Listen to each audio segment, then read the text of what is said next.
صوت صفير البلبل هيج قلبي الثمل، الماء والزهر مع مزار لحظ المقل. وأنت يا سيد لي وسيدي ومولى، فكم تيمني غزيل عقيقلي. قطفته من وجنة من لثم ورد الخجل، فقال لا لا لا لا لا وقد غدا مهرولي. والقود مالت طربا من فعل هذا الرجل، فولولت وولولت ولي ويللي.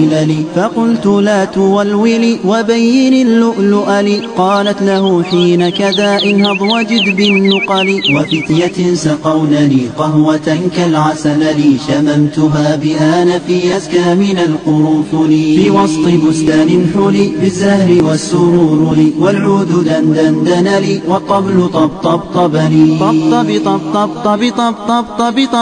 طب لي والسقف سق لي والرقص قد طاب إلي.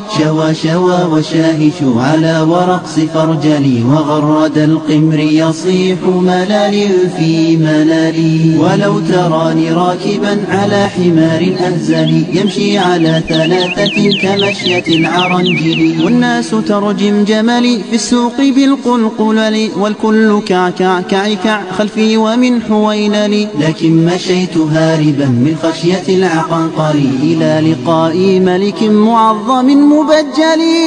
يأمر لي بخلعة حمراء كالدمدمل، أجر فيها ماشيا مبغددا للذيل. أنا الأديب الألمعي من حي أرض الموصل، نظمت قطعا زخرفت يعجز عنها الأدبل. أقول في مطلعها صوت صفير البلبل.